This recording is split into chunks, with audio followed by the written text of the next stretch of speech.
The video ago wasn't very good. A lot in it, and this is how I'm living at the moment. You know the myth about mirrors. The myth, the legend about mirrors is true. I've got a mirror on top of me. I've got silver foil. I've also got a mirror pointing outwards. Don't point the mirrors in at yourself. Well, you can do because mirrors are also good for refracting signals. That's one way you can use them, but they also confine you. So the best thing to do, because they have a silver lining down the back of them all mirrors, a bit like foil. They're good for microwave, shortwave attacks. They're also good for reflecting energy. Um, a lot of what I say may sound crazy, but a lot of it, see, what they do is they know their true nature and they know that perhaps the TIs are unaware of their true nature. So they like to put their true nature into the public eye in the form of media. It's a way of mocking us. Um, Told you before, they're ethereal creatures in physical form. They can leave the physical form whenever they like. They have super sensitive hearing, super sensitive eyes, and super sensitive smell. They can, at the drop of a hat, close their eyes and listen into what you're saying, sit in a chair for a couple of seconds, and they're in your house. They are literally in your house. And if you've ever experienced what I experienced, then you'll know when I say about flashing lights, little tiny spots of lights, little tiny round lights appearing. When you look at them, they disappear really quick.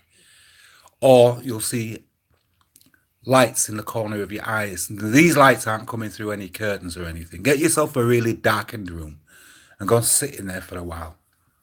Yeah, few months, years, not constantly, obviously.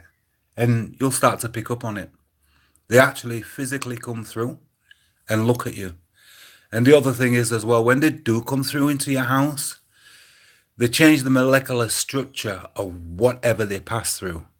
So for instance, if they go through a wall, they make a noise. They actually literally make a noise. How do I know about all this?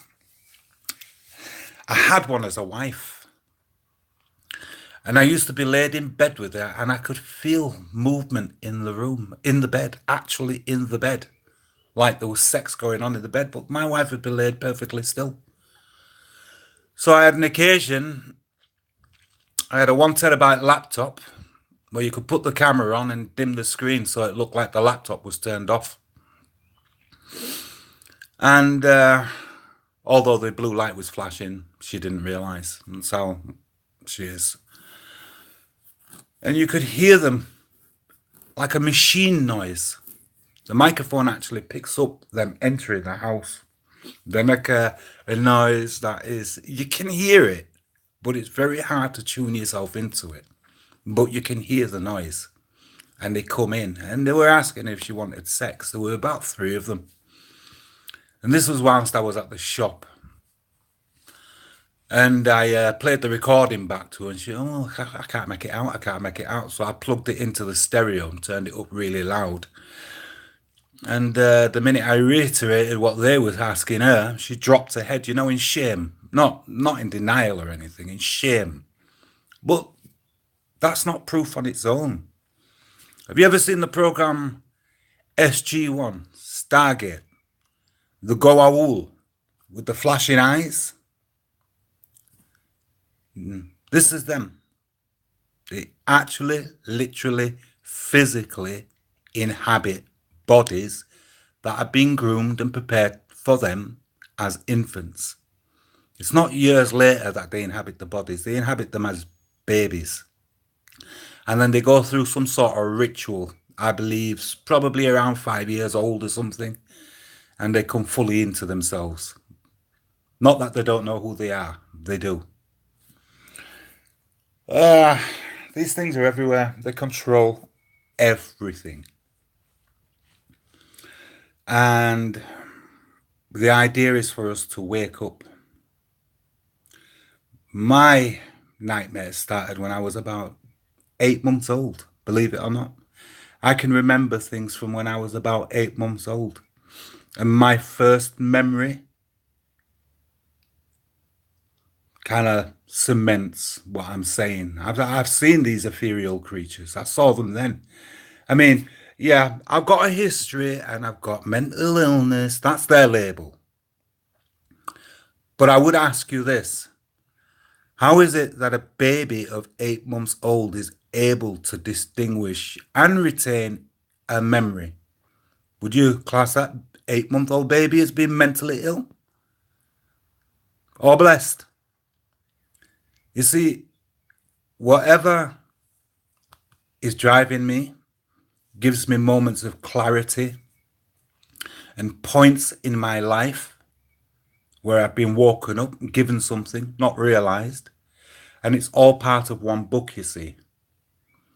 So when you're looking for evidence, you shouldn't look externally.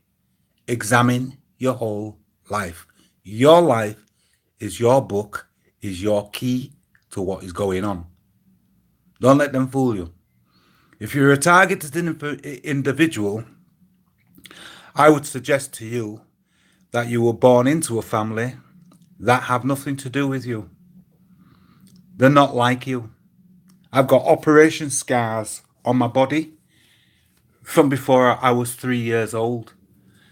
And yet, if I attempt to ask the doctors about these scars, because they're causing me physical problems now in later life, if I attempt to ask the doctors about these scars, they don't turn around and tell me they don't know. They put me on a thing called safe haven. Any UK residents with any sort of a history with a pass will know what safe haven is.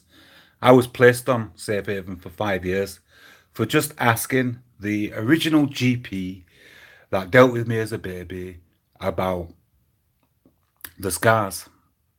You see, they tried to mutilate, physically mutilate my body. When my mother discovered that I wasn't like the rest of the children, they physically mutilated my body. They took out the whole of the top of my gum. It mashed out when I was a child. They tried to kill me. They claimed that I drank a gallon of paraffin. This is all before I was 4 years old. I've got scars on my body, like I say.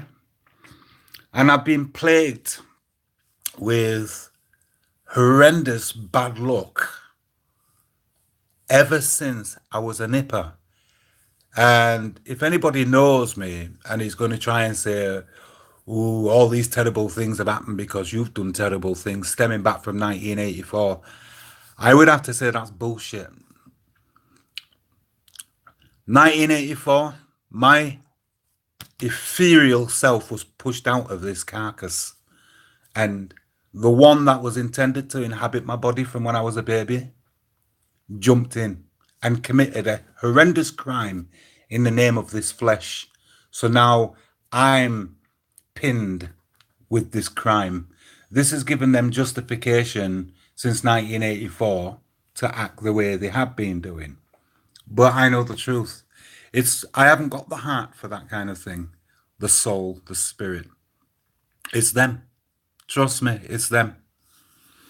It's called possession, but it's not possession as in stereotypical possession.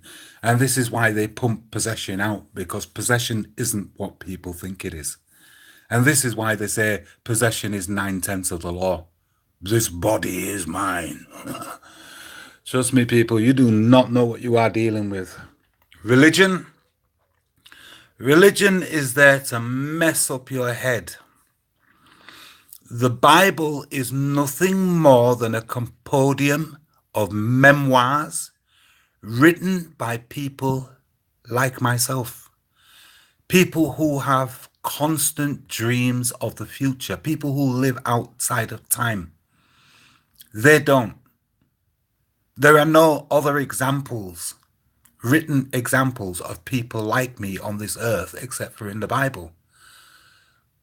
Back in the day when people like me had experiences like I'm having, they didn't have mobile phones. They didn't have literacy. They may have had one person in a village that was trained in writing. So these writings would be written down, given to the families. Copies were made. And when the whole thing was put together, they decided to make a fantasy out of it, like Jesus Christ. Yeah? Caesar Borgia. Stop worshipping Caesar Borgia. That's who Jesus is. God is genetically altered DNA. The biggest secret is the androgynous program along with the ethereal capturing of bodies. This is altering the DNA of man. And this is why they call themselves human, because human means aggregation or a variety of the original thing. It isn't the original thing. We are not human. I'm a man as created and intended. 07484 11 25 78. I'm giving out my phone number. And it's 10 Staincliffe Crescent, Dewsbury, West Yorkshire. TIs need to stop making videos and physically get together. The more of us there is physically together, is the more we can physically support each other, and the less opportunities they have for harassment. So my call goes out to all of my brothers and sisters, wherever you may be. You read, you hear this, get your ass on a plane, get your ass on a train, a bus, car, whatever. Walk, get here. Let's form an organisation, a society, right in the middle of them. If they want us out, they're going to have to nuke us out. This is what they're afraid of. This is why TIs are isolated and are on their own. And this is why TIs have no support from their families. Because your families will pretend to be sympathetic, but they don't give a shit. They really, honestly don't give a shit. If any of you have any sentimental, emotional attachments to your mother and your father and your brother and your sisters, I suggest you abandon them now. Just as they have abandoned you. You're a targeted individual. Where's your support? Where's your family support? You may even find that your wife and your own children are ethereal creatures. You doubt what I'm saying. TIs are an anomaly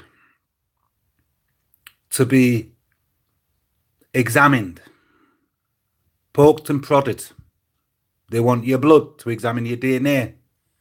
I can't get one of them pregnant. I've been married twice, and my DNA is not compatible with theirs. I love sex, but I can't get one of them pregnant. Do you understand what I'm saying? I hope so. I hope this message gets out.